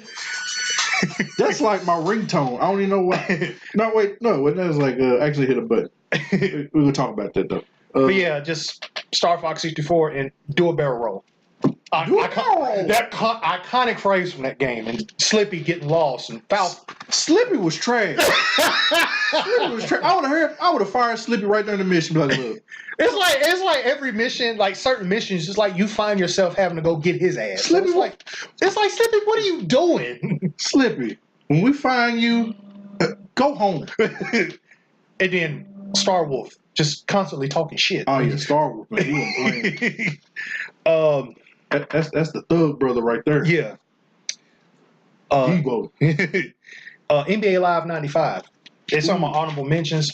The reason why I put this on my honorable mentions, like I had my previous list, I had like several like sports games, but like Live 95 just stuck out because I kind of figured you would have, being a big sports fan. Yeah, that was like the first like 5-on-5 like NBA simulation game that I ever played.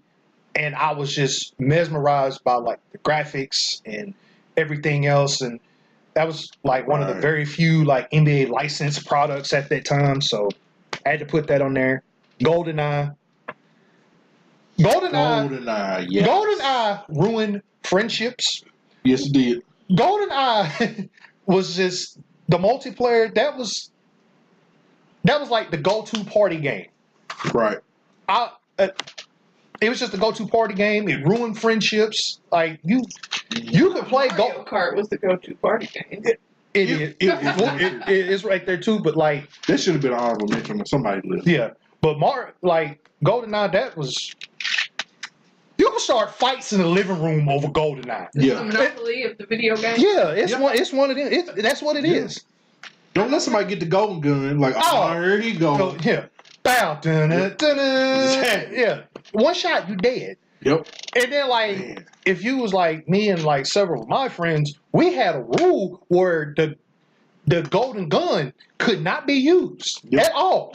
Mm-hmm. That was the one rule we had. You couldn't play with iJob, and you couldn't use the golden gun. Yep. That was the only rules that we had.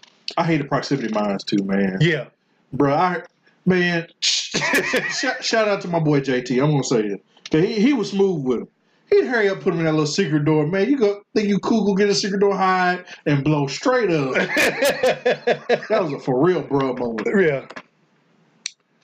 Tony Hawk Pro Skater 2. Yeah. I love this game. I'm so that the remastered version. Your list was crisp.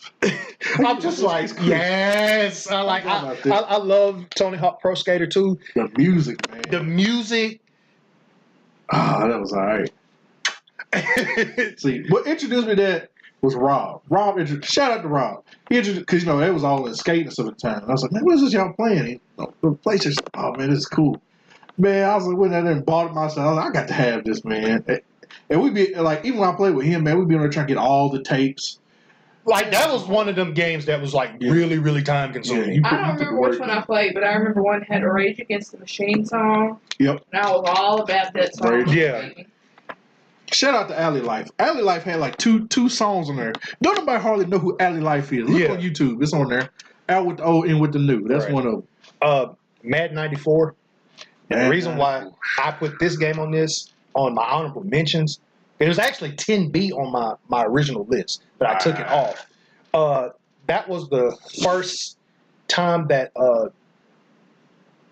the EA was able to get the NFL license and put it with John Madden, and that was kind of start using like names and stuff. Names, and like that started the revolution to where it is now. So that was like the game changer. All the 4 THQ wrestling games on 64. Yep. World Tour, Revenge, WrestleMania 2000, and No Mercy. That World Tour. That was actually the second game my mom bought me. She bought it for my birthday one year. Man. And here the funny story about that, she had to go all the way to Memphis to find it because Paducah didn't have it. Yeah. That was How old were you? I don't know where Kenny found 11, 12 years old. And it's like I come from school and I see this on my bed and it's just like, I don't want to go. Yeah, it's like, what is this? I'm like, oh yes, she got it, and like I didn't want to go to school the next day because I was up all night playing it. Mother, Like, I am forever in your debt. I will clean thy room. yes. Cruising USA, the arcade version. Yeah, Cruising was good. Cruising was late in the I game. don't think I would have put that on my list, but Yeah, it's an honorable mention for me because you're 11 years old. You walk in, you're in a bowling alley in Union City. You bowl. That's where everybody hung out at the time.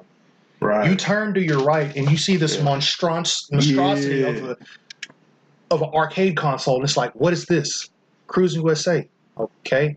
It's like you sit in, you got gas pedals, you got a steering wheel, you got a seat that reclines, you gear shift and everything else, and you're just like, I don't want to leave. It's like you go there to bowl. You're supposed to go there and bowl. You end up spending like $15 in quarters playing this game right Cruising here. was super dope in arcade. Super dope. Like, if we did an arcade list, it'd probably be in my top 10. Yeah, it would be in mine. Yeah, it would be like number one on my list. Right, Cruising is great. And then my final honorable mention, Tecmo Bowl.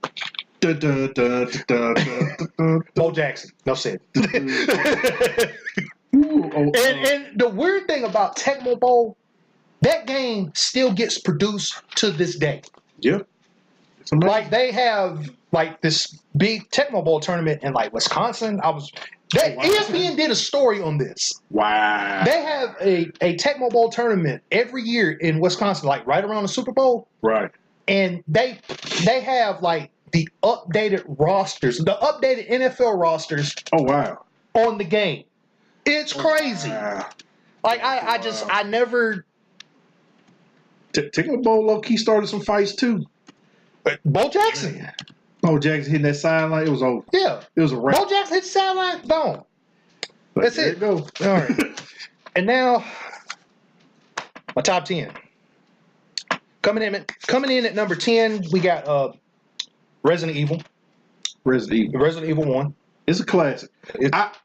Even with, when Mike was talking about 2, the thing is, like with me, I give it this credit due, but I never could get around the tank controls, man. The tank controls was trash. And plus, I like the fact that when you beat 1, you can go back through it as like a piece of tofu.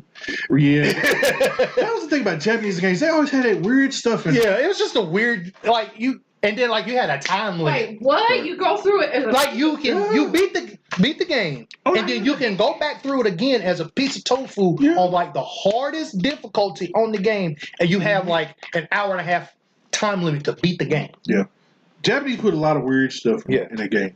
I couldn't play Resident Evil or something. What really made watching my brother play it, I was creeped out. What made it scary was the tank control, because half the time you can't maneuver. Like you trying to turn, you can't get no 360-degree going on. Yeah, because like the camera was just the camera angles was trash. Yes, but I love playing that game. Right. Number 9, Super Mario World, SNES. Super Mario World, yes. The music. The special world, probably like my favorite part of the game. Right. The boss fight with Bowser, it's considered one of the best Bowser fights of all time. Yep. And it was just a great game. But the cameraman, that camera was trash. I can hit the backflip and don't know where I'm going. Here we go. Where are we going? Where we going to? All right. Number 8, Mario Kart 64. Yeah, Mario Kart 64. I knew it should be on somebody's list. It's on mine. I loved it. Like me and my wife Randy, what was that? The only wife you ever had. Thanks for specifying. I don't think I ever said wife for that. That's why I was like, okay, I need to say my wife. A lot of people probably not heard it. Okay. But what was that when Cammy was born? I was pregnant with when she was pregnant with our first daughter, our first child. Let me get this right. My mouth all jumbled up. We played. We just played that because that's when we got the 64 from you. Yeah, I got the 64 from you. We played it every level on every difficulty while I ate slices of watermelon. I was in the zone. Smashed it. We did. Smashed. I whooped your butt a lot on it too. I will say this: Toad's Turnpike on mirror mode. Gave me headaches. Man, Rainbow Road, bro. I can't do Rainbow Road. That and Bowser's Castle. Bowser's Castle pissed me off. I always hated the mud ones. That was any of them. I hated them. I think the one raceway I hated the most was wasn't Bowser's Castle. It was I hate the ice one too. Just throw that out there. Yeah, Sherbert Ice Raceway. Yeah, I hated that too. The one with all the fucking the bats. The bats. Is that Bowser's Castle? I don't remember no bats. I remember some bats. I don't. The stage is right there in my head. I really can't think of it, but like, I consider myself like a expert at Mario Kart 64, but that was like one of them levels where I couldn't get first place on it. Like, I would do enough to advance, I just could never get first place on it. We got first place on every level, every difficulty. I know for a fact we played. Yeah, we had that the game all the way up. Yeah. One of us did. Yeah, either one of them. It was like me, in other words. Number 7. Oh no, I was cleaning folks up with Peach. I did Peach and I cleaned them up real good. Number 7, and this is probably gonna hit home with you. NBA Jam. The arcade version and the Sega version. She's on fire. The arcade version I loved because again that was one of those games that you saw like in a store or wherever. Oh my goodness, yeah. I have to play. That was good. I got 4 quarters. I'm playing the whole game, and it was just one of those games that you had to play. Plus, that was at the time the only game that had Shaq on it. Yeah. And then with the Genesis port, that's probably Yeah, that was the best one. That was the best one because the Super Nintendo one was trash. Mm-hmm. But the Genesis port gave us Air Dog. I still know who Air Dog is. It gave us Bill Clinton, Hillary, and George Clinton. The mascots. The Will Smith as the Fresh Prince. Some of those developers, I can't remember who they were. Like some developers, but like there were so many like just hidden Easter eggs in that. But yeah, NBA Jam is number 7. Number 6, Mortal Kombat 2. Arcade version, and the Genesis version. I was torn between Mortal Kombat's 1 and 2, but I put 2 on there because that was, even though I later on beat Mortal Kombat 1, right? Mortal Kombat 2 was the one that just stood out just for like the blood and gore. And yeah, it made it a little more freakier too than the first one. The first one was kind of like, you knew it was like kung fu, dark kind. The second one started putting like stuff like the portals in the back. Yeah, like, just the levels and everything else, and it gave us more hidden characters: Reptile, Jade, Smoke, Noob Saibot. List goes on and on. That gives me another honorable mention: Portal. That game was awesome. Yeah, Portal was pretty cool. It was so different than anything else you've ever played. It was. I think like Valve, when they did that, they kind of started the revolution of a lot of these puzzle games now that we have now. There's a lot of them now. Like it was like number 5. Streets of Rage 2. Streets of Rage 2. Oh boy. Many a nights. Yeah, many of late nights as a young kid growing up and beating that game. Man. And I love the music because the music is iconic. I love the fact that they're getting ready to bring the series back. Yep. And I hope they do it well. Yeah, I hope they do it because 3, trash.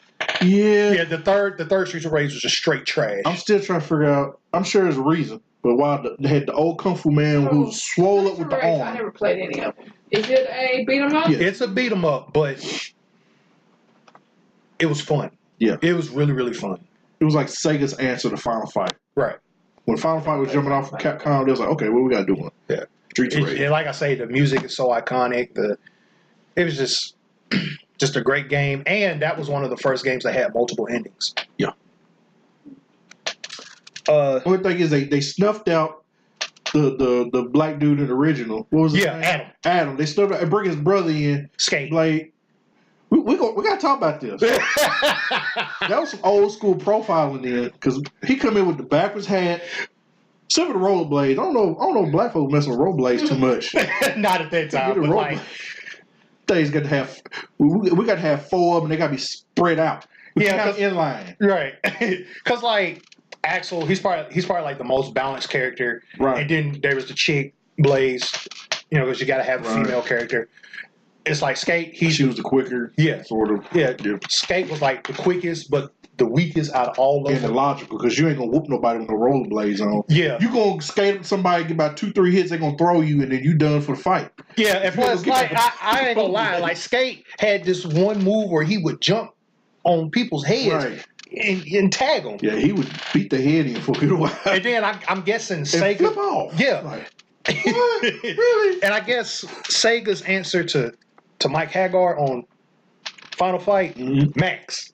Big Max. Max was extra swole. Max Thunder. Max Thunder, boy. He get you. Yeah. He was the slowest, but he was the strongest. Yeah. And it was just... Strong. Yep. Strong. The strongest. Scrimp. Lobster and scrimp. Number 4.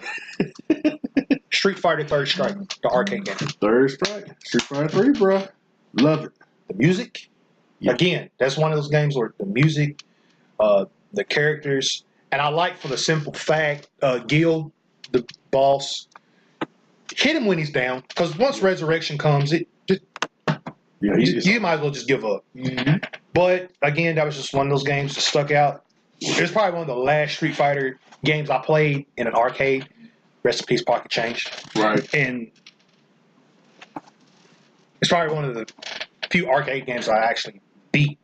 Because didn't you walk around with just some drawers on? Yeah, walk around with drawers on. Put some clothes on. Put some clothes on. Well, you put on some ball shorts or something. You just can't walk around with no drawers on. Yeah.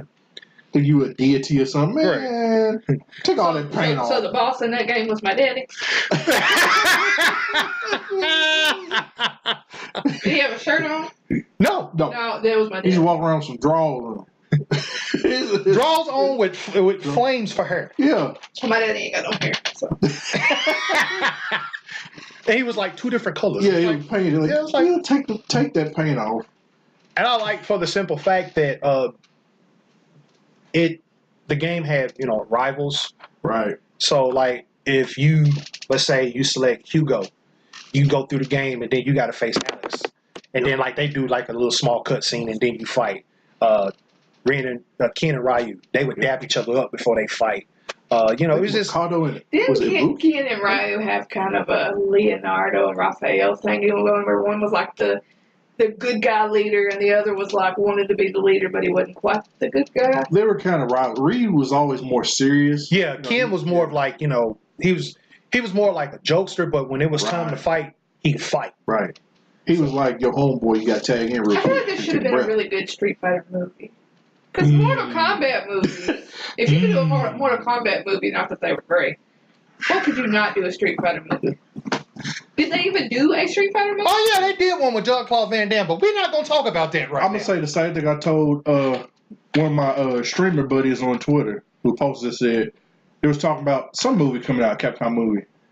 But someone's like, look, bro, Capcom has not had any good luck with making movies. You sit there in the retrospect and really think about all the movies they made, from the Resident Evils, the Street Fighters.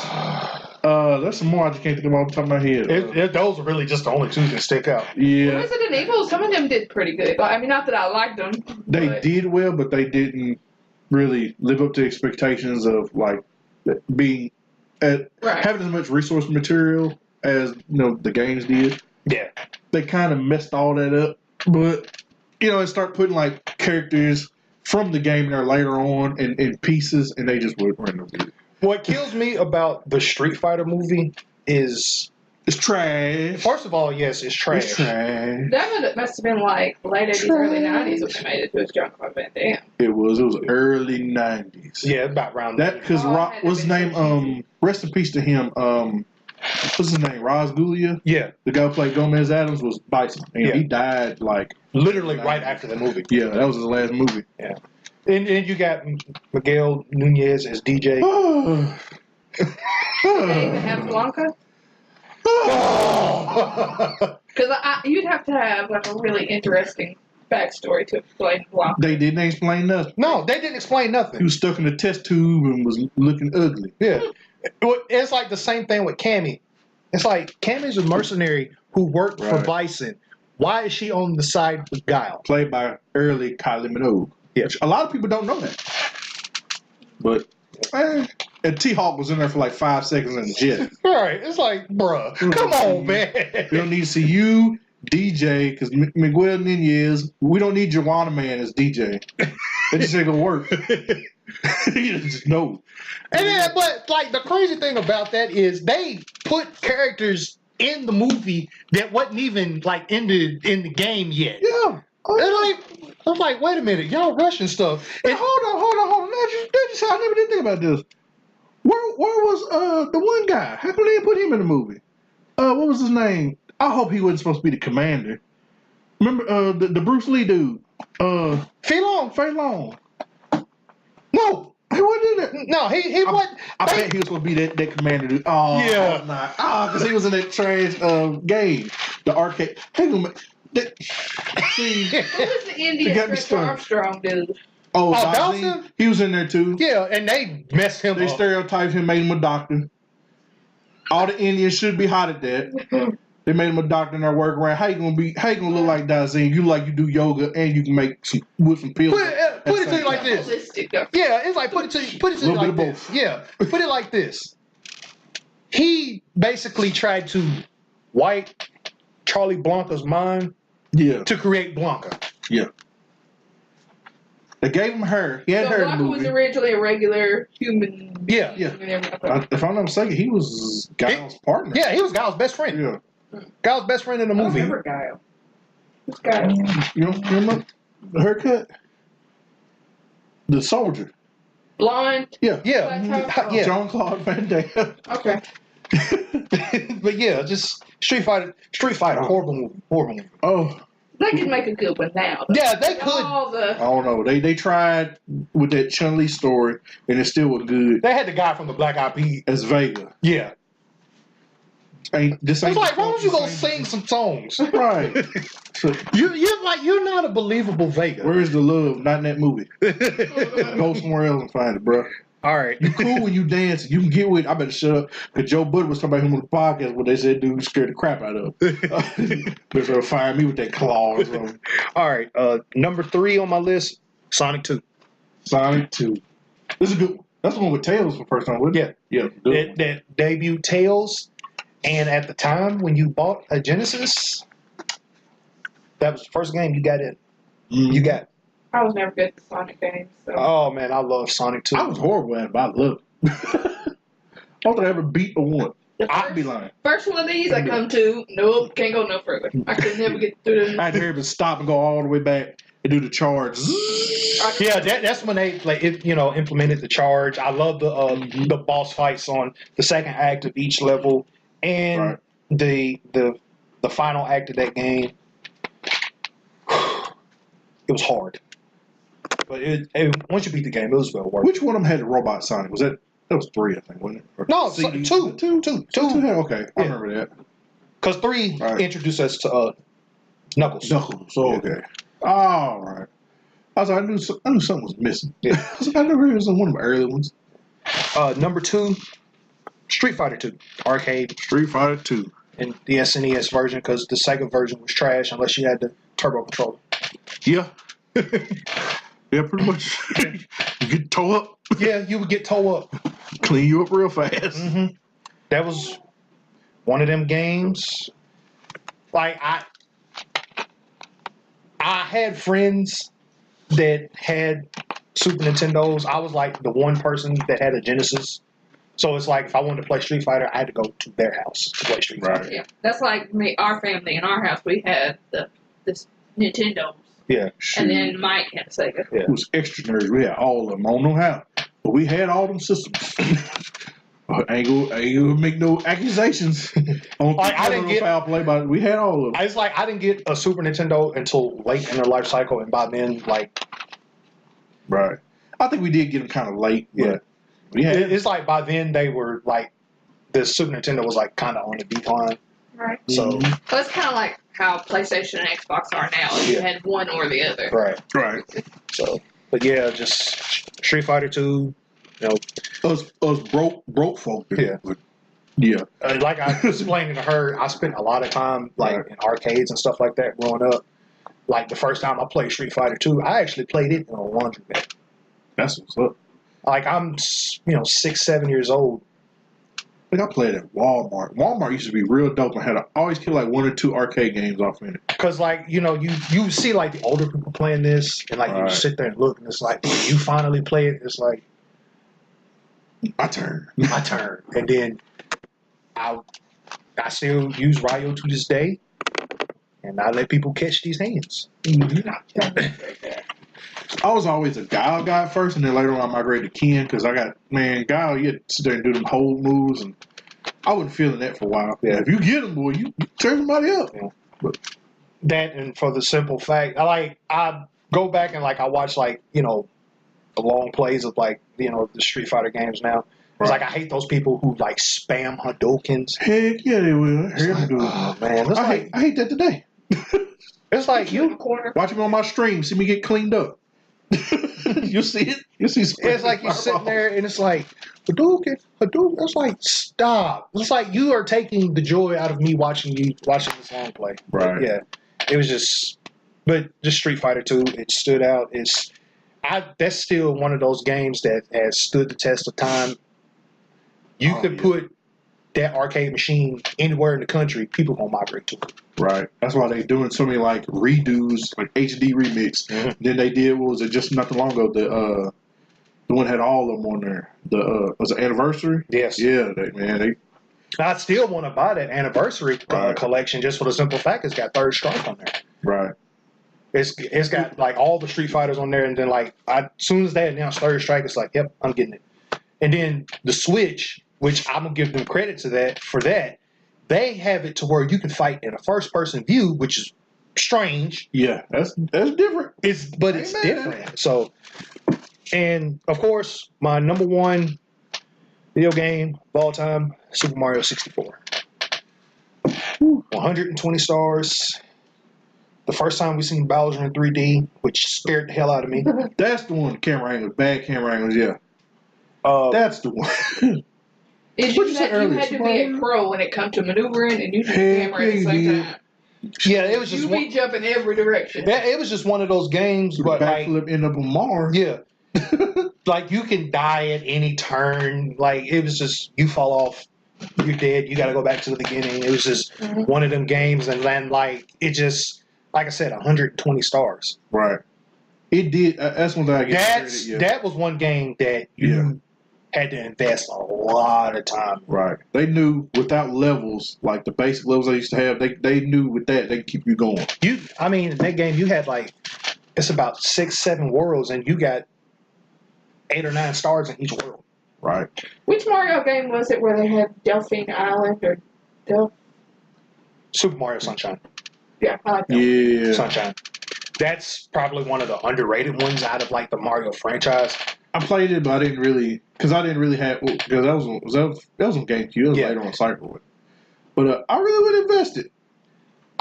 They should have did that before they did Luigi's Mansion, Luigi's Mansion. Oh God, I don't even want to talk about that.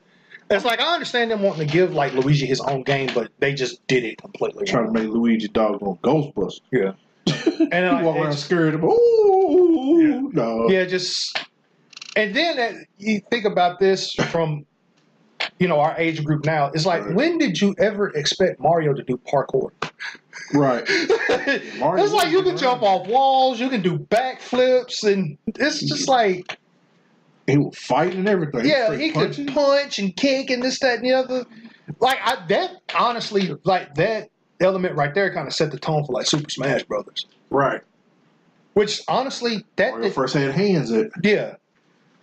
And then he had different caps. He had the wing cap. Then he had the metal cap, where he could walk through poisonous gas. So he could walk on the bottom of the ocean floor and this, that, and the other. It was just Mario 64. It's a great game, and like I said, 120 stars. You can't beat that. You got and then you have the original stars in each level. Then you got the red coin challenge, the 100 coin challenge. How many stars do you usually get in this Mario game? 96. That was one of them games that made you an elitist. Yeah. Because like, yeah, And then on top of that, the DS, if I'm not mistaken, I believe the DS version of Super Mario 64 has 150. Dang. That makes me want to go play it. But yeah, it's like, but that's my list. That's what's up. Good list. I really enjoyed Rock Band and Guitar Hero. To me, those were also kind of like party games that you would play. Yeah, I was actually really good at those games. So we might have to do that list. Do like all the kind of party games, but not necessarily just party games. Kind of like the off basic games, which would include like party games, kind of like Mario Party and stuff like that. And I want to add. That's gonna be a real hard list. Yeah, I want to add an honorable mention to my list, and you probably gonna get excited when I say this: The Simpsons arcade game. Ooh. Ooh. Oh my God, that's like the only place I played was arcade. Yeah, the only place. Now think about this: you're a kid and you're playing the Simpsons arcade game. What other game brings people together? Just 3 random people you don't know. You got Bart, you got Lisa, you got Marge, you got Homer. Can just sit there and beat this game. What other game you gonna get beat with a vacuum cleaner in? A jump rope, a skateboard. Yeah, the jump rope. And then Homer don't want got hands. Right.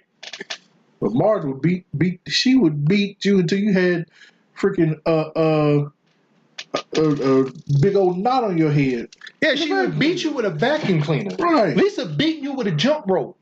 Bart got his skateboard. Eating Butterfingers? No, he wasn't eating Butterfingers at this time. He was giving Butterfingers. Yeah. Giving you all the Butterfingers. Like, damn. I'm like, yeah, but I got to throw that in there, and I got to throw in the... Because it was also the best Simpsons game. I'm going to say that. Yeah, the best Simpsons game ever. Because the other ones, we're going to put down that other list of bad game. Yeah. But and then I got to throw one more in there. You're probably going to get excited when I say this one. The X-Men arcade game. Oh, yeah. That's for real. That's the best arcade classic to me. Because that one had like 6 people, I think, players on there. Yeah. I think it was huge. You had Wolverine, you had Nightcrawler, you had Cyclops, you had Gambit. Was it Rogue? No, it was Rogue. I'm gonna let you name all of them until you get to the last one. It was the last one. I'm hearing trash, but she did a job. I just remember those 4. Storm was in it. Wolverine, Storm, Cyclops, Nightcrawler, Gambit. No, Gambit wasn't in it. I thought he was. Iceman. I think it was Iceman. Iceman. And then one of the characters, don't know why they put it in the game. This is why I always, when you remember this name, you remember that game. Dazzler. Why would you put Dazzler in there? Dazzler was a Marvel Comics character that was not just a Marvel Comics character, but she was, I can't get the... Stripper? No. Sounds like it. She did have a stripper name. I'll let you... I can make a joke, but I'm leave it alone. No, go ahead. Get the jokes out. Get them out. Get them out. No, I'm leave it alone. But if you listen to that name hard enough, you'll figure it out. But it was like product placement or something like that. Like the reason they made the character because it was created it was like a Marvel Comics character created to help like market something else. And it was like market. I don't remember. It was like some kind of disco or something. It was crazy. I was like, really? When I learned the history behind it, I was like, really? She's a pop star. That's originally where the character come from when, like, in the 70s when disco was, or when they made the game, they were trying to. I don't think it was actual disco, but it was like some kind of like pop star thing. Yeah, it was just one of those characters just stood out, but that game was insanely hard. It was hard. And you used a lot of quarters. Yeah, you did. That you definitely did. But yeah, it's like it's so many games that I just left off, like San Andreas. Really, GTA 3, the one that started. You know, if it wasn't for 3, we wouldn't have had San Andreas. Right. But 3, Claude, the silent protagonist. That's what it was. To go back to Dazzler real quick. It was I had to hit the Wikipedia. It says that Dazzle was originally developed as a cross-promotional multimedia creation between Casablanca Records and Marvel Comics until the tie-ins were dropped in 1980. What's Right. Casablanca? I don't know where you bring that. I imagine it's like a disco. Probably like one of those like disco. Former Butter Records, like Buddah in 1970. Butter. It's like a disco record company, basically. Yes, had such acts as Kiss, Donna Summer, Village People, Cher, the big one. That was pretty much one of the big ones. Okay. Like, hey, let's make a Marvel Comics character named a Dazzle. So, What were her powers? I think she threw out fireworks kind of like before Jubilee did. Sparkle. Yeah, like beams of light and stuff, like disco ball light. Yeah. See, Marvel back in the day. What is that supposed to do? Marvel back in the day. Make you didn't have it dance, all I guess. together. I don't know. Let's dance.